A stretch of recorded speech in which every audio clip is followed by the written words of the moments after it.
విశ్వాసం కలిగి ఉండడం ప్రాముఖ్యం. విశ్వాసము దేవుణ్ణి ఆనందింపచేస్తుంది. వాస్తవానికి హెబ్రీయులకు రాసినటువంటి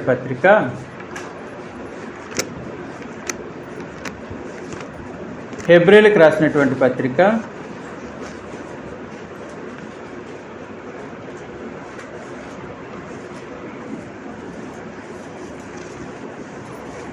10వ అధ్యాయం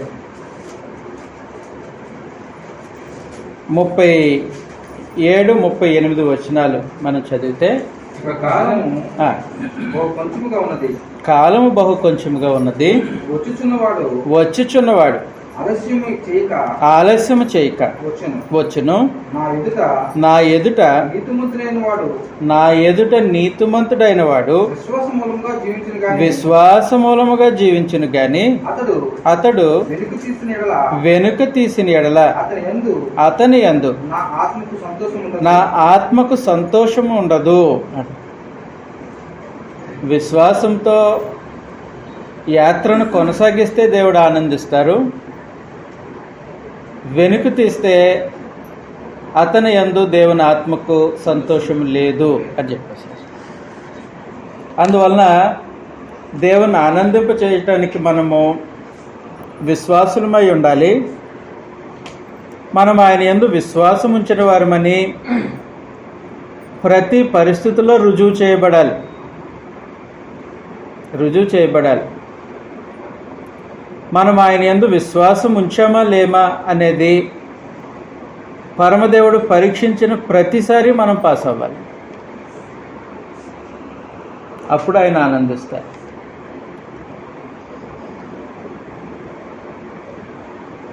నేను ఒక స్కూల్లో మా పిల్లల అడ్మిషన్ కోసం వెళ్ళానండి. నేను హైదరాబాద్ నుంచి రాజమండ్రి షిఫ్ట్ అయిన తర్వాత. చాలా బాగుంది స్కూల్. పిల్లలు ఆ స్కూల్ని చూసి ఆకర్షింపబడ్డారు. అసలు ఎలాగుందని వెళ్ళాను. వెళితే ఆ స్కూలు హెడ్ ఒక గంటన్నర మాట్లాడాడు నాతో.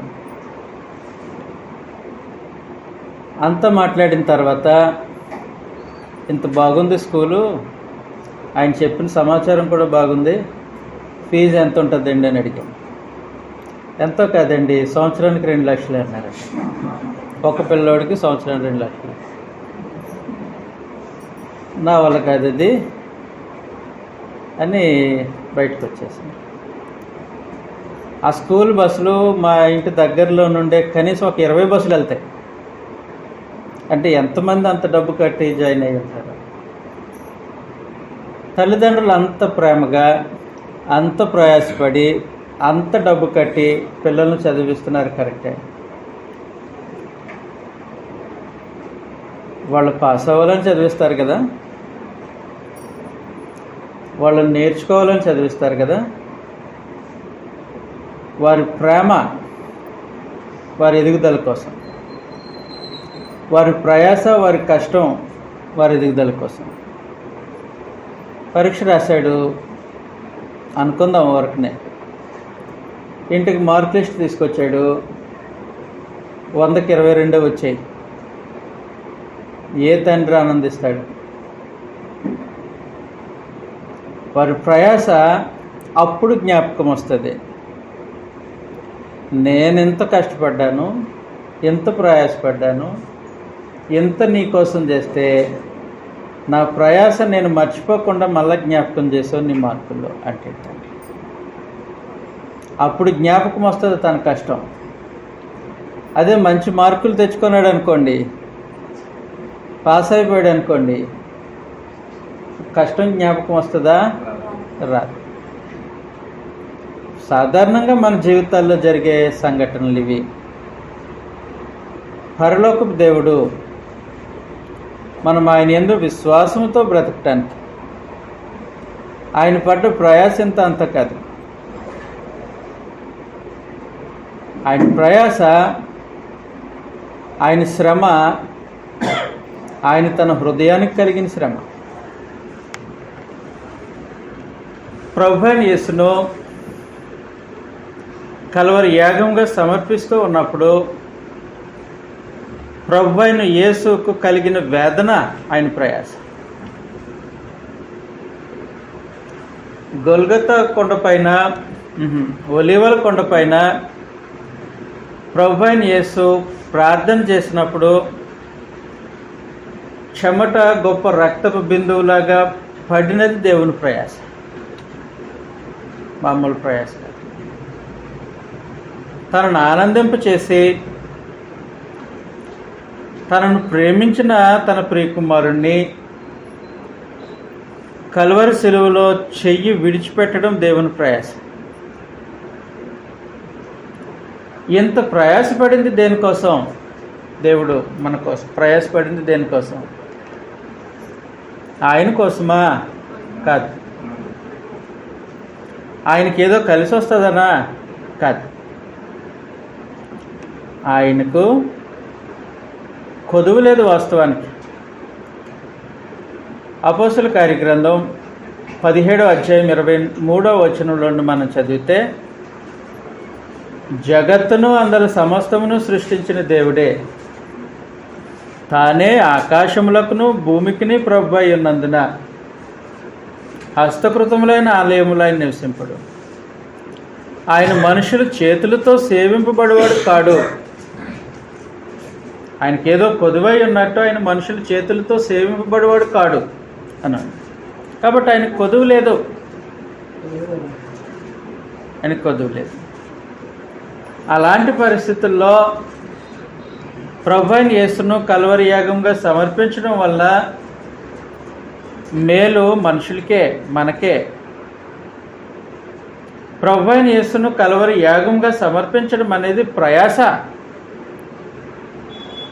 చిన్న సంగతి కాదు. అంతటి ప్రయాస మనం పాస్ అవ్వాలని, విశ్వాస పరీక్షలో పాస్ అవ్వాలని, మన విశ్వాసం ఆయన ఎదుట రుజువు చేయబడాలనేది. అందుకోసము మహోన్నతుడైన దేవుడు మన విశ్వాసాన్ని పరీక్షించే హక్కు కలిగిన వాడే. ఇందాక మార్నింగ్ మనం మాట్లాడుకున్నాం కదా, దేవుడు మన విశ్వాసాన్ని పరీక్షించే హక్కు కలిగిన వాడు. మన విశ్వాసాన్ని పరీక్షించే హక్కు కలిగిన వాడే ఆనాడు ఇశ్రాయేలు ప్రజలను అడుగడుగున వారిని పరీక్షించినట్లు మనలను పరీక్షిస్తాడు. ఇది వాస్తవం. నిర్గమకాండం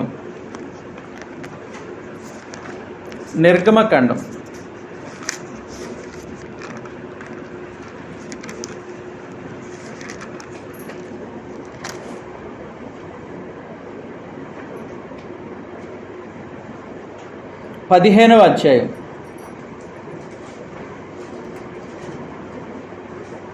25వ వచనంలో నుండి, అతడు యెహోవాకు మొరపెట్టెను, అంతటి యెహోవా అది ఆ నీళ్లలో వేసిన తరువాత నీళ్లు మధురములైన. అక్కడ ఆయన వారికి కట్టడను నిర్మించి అక్కడ వారిని పరీక్షించి మీ దేవుడైన యెహోవా వాక్కును విని ఆయన దృష్టికి న్యాయమైనది చేసి ఆయన ఆజ్ఞలకు విధేయులై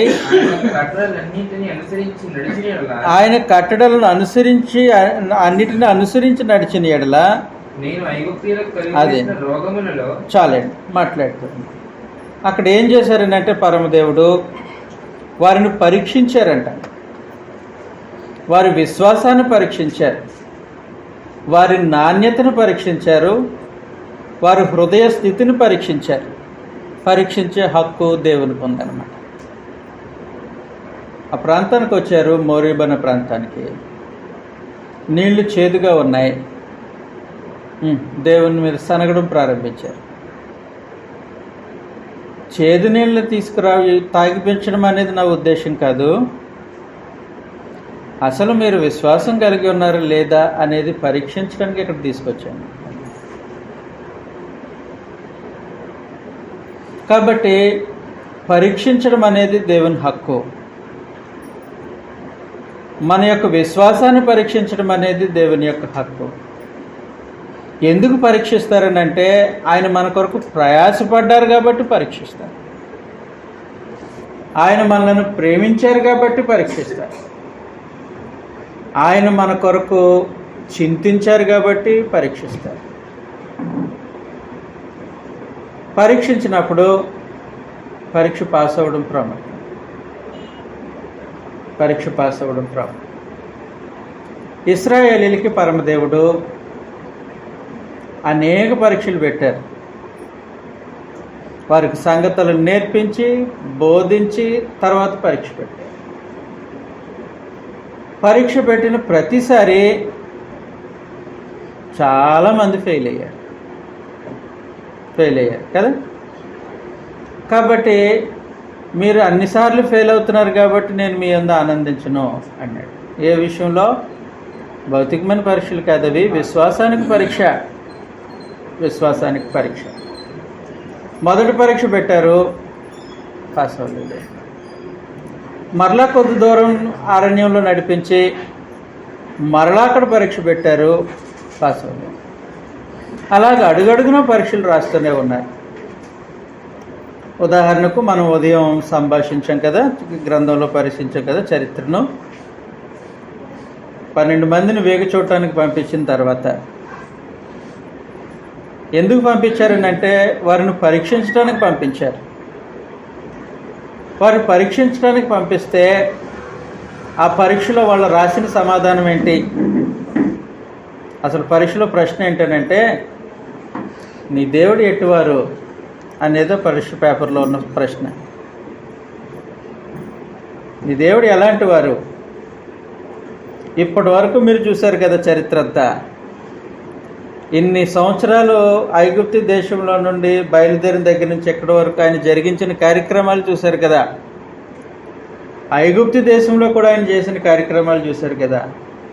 ఇన్ని సంగతులను మీ జీవితంలో అనుభవపూర్వకంగా తెలుసుకున్న తర్వాత ఇప్పుడు దేవుడు ఎలాంటి వారు అనే ప్రశ్నతో పరీక్ష పేపర్ వచ్చింది. వారు ఏం సమాధానం రాశారు?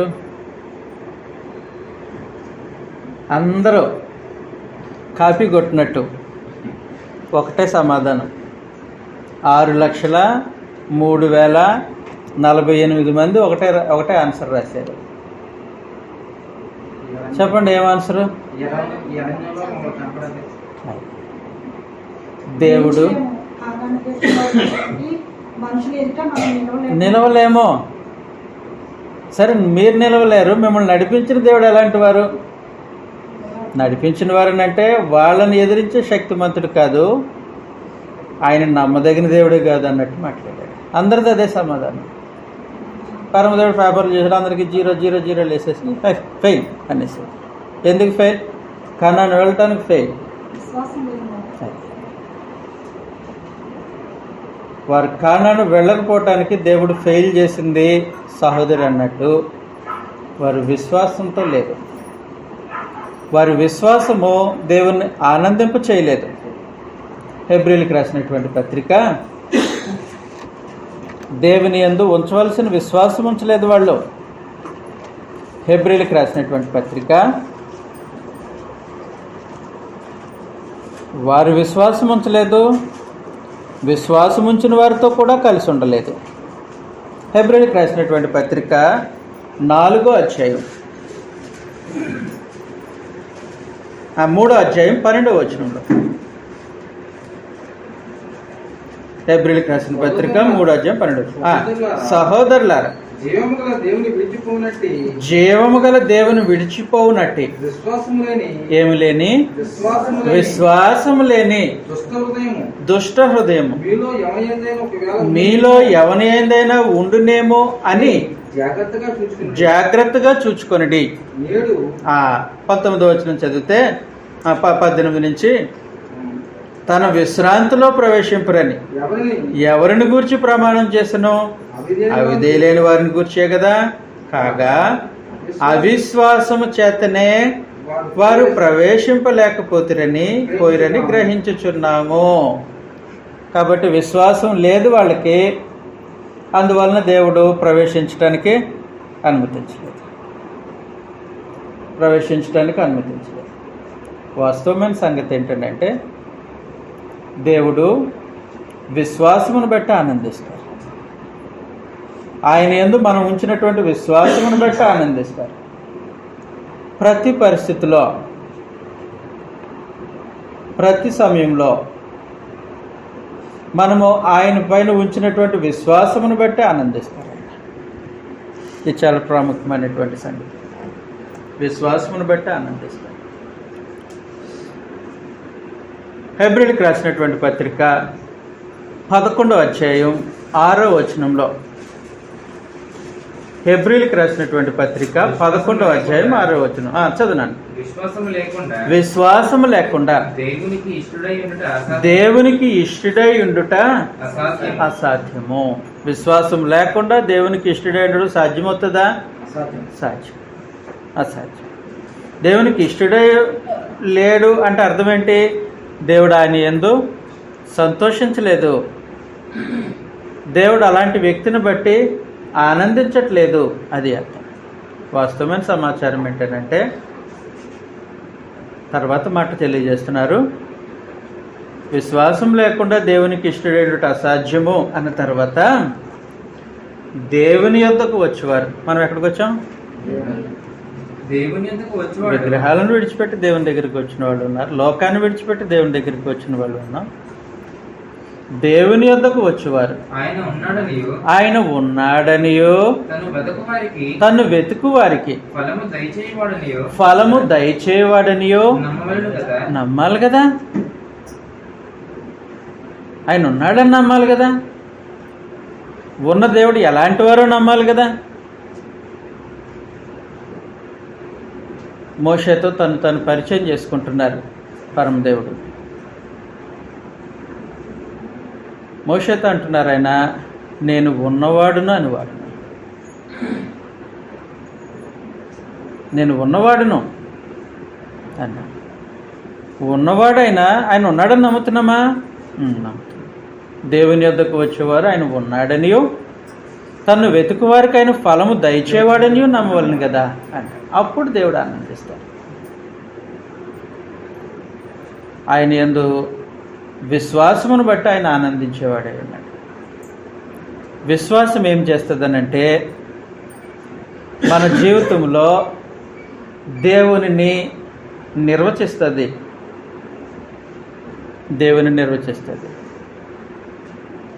విశ్వాసం ఏం చేస్తుందనంటే దేవుడు ఎట్టివారో మన మనసు చేత ఒప్పిస్తుంది. దేవుడు ఎలాంటి వారో మన హృదయానికి గ్రహింపు తీసుకొస్తుంది. ఏంటి? విశ్వాసం. ఇది వాస్తవం. మనం ఉదయకాలం నుంచి అబ్రహాం చూసాం కదండి. ఇంత ప్రయాణం తీసుకొని కనానుకు వెళ్ళిన తర్వాత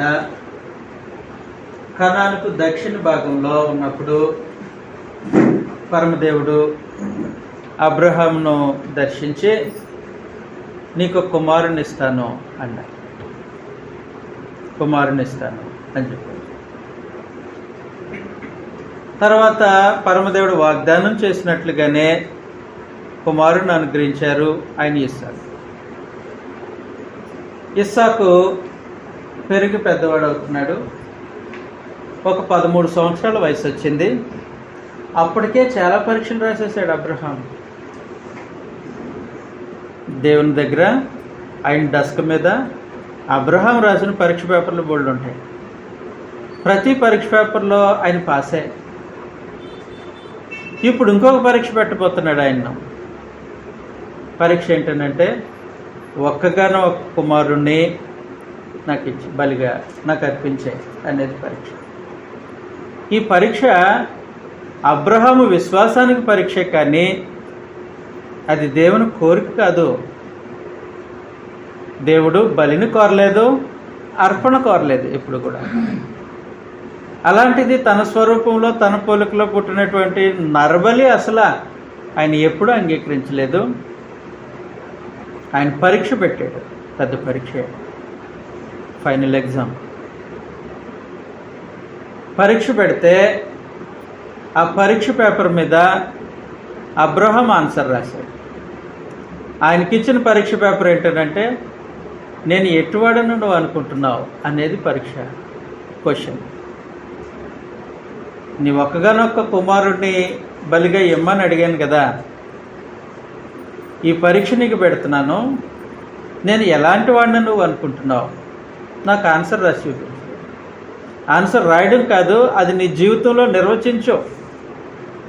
నన్ను గురించి ఎలాంటి విశ్వాసం కలిగి ఉన్నావు నీ హృదయంలో, అది తెలియచేయి. అప్పుడు అబ్రహాము దేవుని ఎదుట, దేవుని పైన ఆయనకున్నటువంటి విశ్వాసాన్ని ఈ విధంగా తెలియజేశాడు. చదువుతాం ఒకసారి మనం. హెబ్రీయులకు రాసిన పత్రిక 11వ అధ్యాయం 17వ వచనంలో, అబ్రహాము శోధింపబడి విశ్వాసమును బట్టి ఇస్సాకును బలిగా అర్పించెను. ఎవరు ఆ వాగ్దానమును సంతోషముతో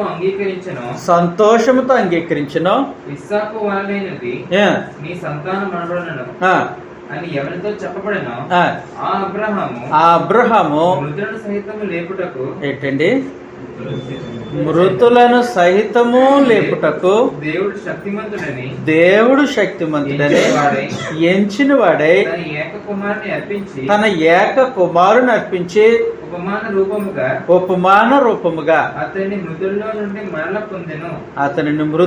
నుండి మరలా పొందెను. అబ్రహాము దేవుని నమ్మిన విధానం అక్కడ తెలియజేశాడు.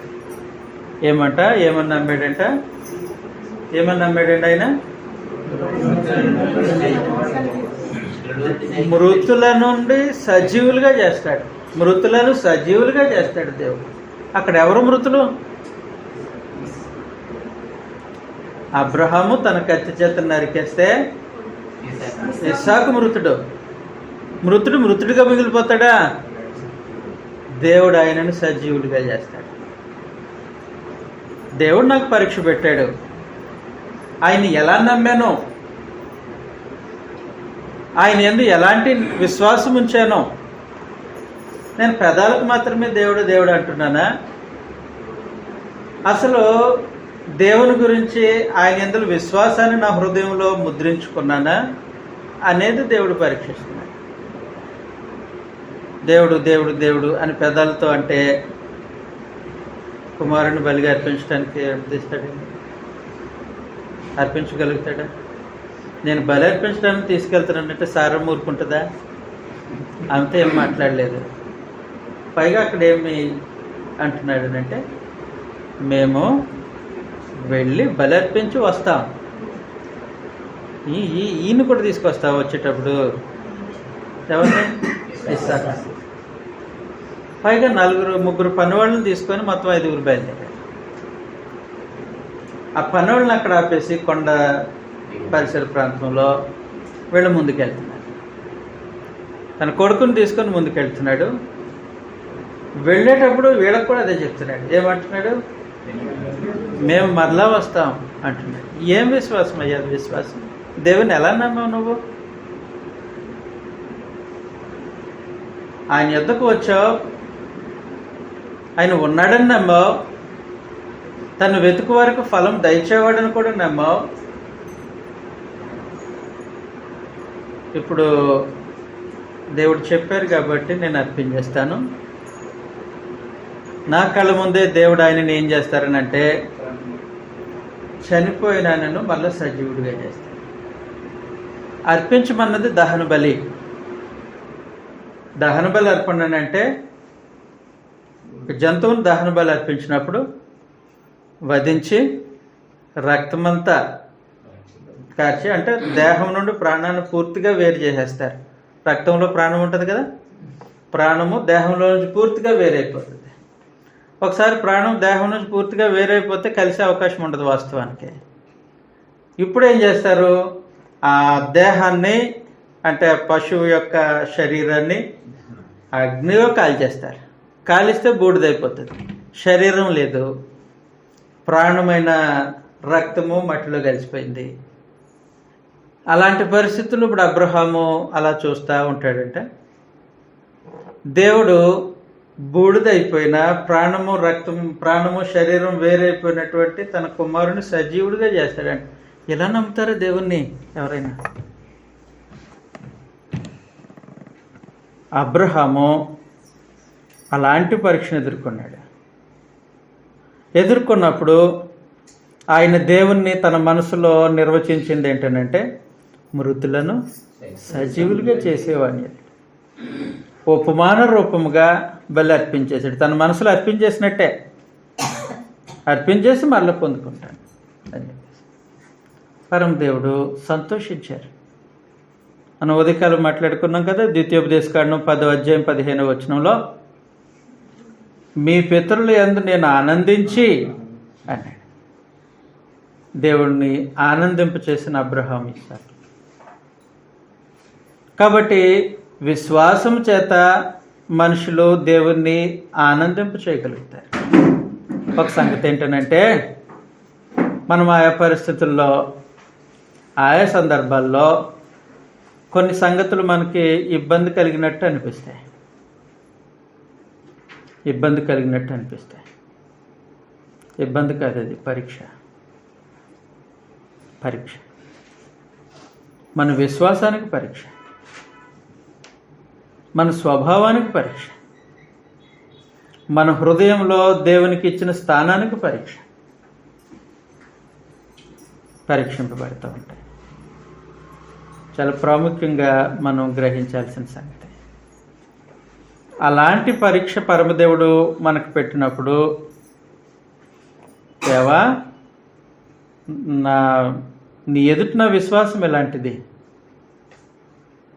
అని మనం మన విశ్వాసాన్ని దేవుని ఎదుట కనుపరిచినప్పుడు విశ్వాసమును బట్టి దేవుడు ఆనందించేవారు అంట. విశ్వాసమును బట్టి దేవుడిని ఆనందించేవారు. అంతేగాని యోనాలాగా ప్రతి చిన్న పరిస్థితికి తబ్బిబులు అయిపోతున్నారు అనుకోండి, దేవుడు ఆనందించాడు. చెట్టు మొలిసింది సంతోషించాడు, చెట్టు ఎండిపోయింది ఎందుకు బతుకుతున్నాను అంటున్నాడు. ఎవరు? యోనా. ఆ చెట్టు కోసమే, ఎండకే. దేవుడు కనికర స్వభావం కలిగి నినివే పట్టణస్తులను క్షమించాడు. నేను ఇంకొకలాగా ఊహించాను. ఏం ఊహించాడు? వాళ్ళని నాశనం చేసేస్తావని ఊహించాను, కానీ నువ్వు మరలా కనుక ప్రేమ చూపావు. నేను ఊహించినట్టుగా లేదు పరిస్థితి, మూతి ముడుచుకుంటాను. కాదు, అది కాదు. ప్రతి సంగతిని విశ్వాసంతో చూడడం, ప్రతి పరిస్థితిని విశ్వాసంతో ఎదుర్కోవడం, దానిని బట్టి దేవుడు ఆనందించేవారై ఉంటారు. అలాంటి పరిస్థితిని బట్టి దేవుడు ఆనందించేవారై ఉంటారు. అంతేగాని వెనక్కి తిరిగిపోతే, మనుషులు మార్గంలో నుండి పక్కకి జరిగిపోతే చిన్న చిన్న సంగతులను బట్టి దేవుడు వారి యందు ఆనందించేవాడు కాదు అని చదివేద్దాం ఒకసారి మన హెబ్రీయులకు రాసిన పత్రిక 10వ అధ్యాయం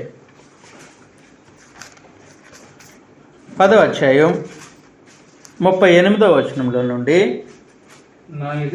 నా ఎదుట నీతిమంతుడైన వాడు విశ్వాసం మూలంగా జీవించును. అదిగో ఆయన యందు నీతిమంతుడైన వాడు ఎలా జీవిస్తారట? ప్రభు అన్నారు, జీవించేది విశ్వాసమును బట్టి జీవిస్తారు. ప్రభు అన్నారు, మనుషుడు రొట్టె వలన మాత్రమే కాదు, దేవుని నోటి నుండి వచ్చి ప్రతి మాట వలన జీవిస్తాడు. నీతిమంతుడు ఎలా జీవిస్తాడు? మరి నీతిమంతుడు విశ్వాస మూలంగా జీవిస్తాడు. అంటే విశ్వాసం జీవితంలో లేకపోతే నీతిమంతుడు అయ్యే అవకాశం ఉందా? లేదు, నీతిమంతుడు అయ్యే అవకాశం లేదు. చదువుతాం.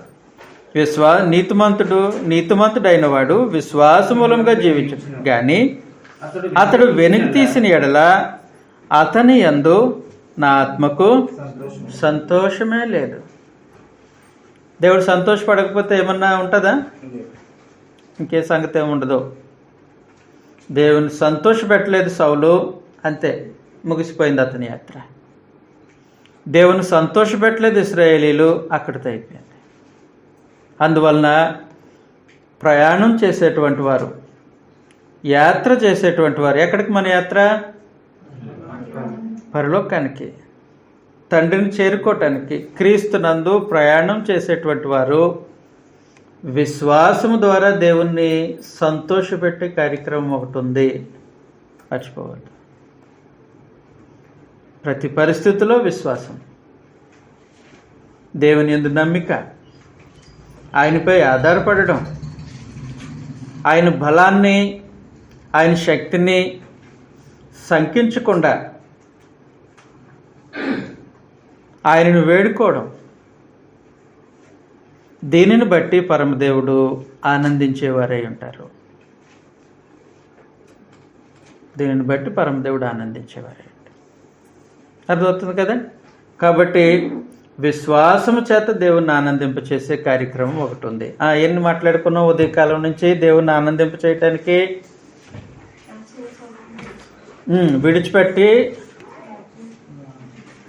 విడిచిపెట్టాల్సిన విడిచిపెడితే దేవుడు ఆనందిస్తారు. రెండవది,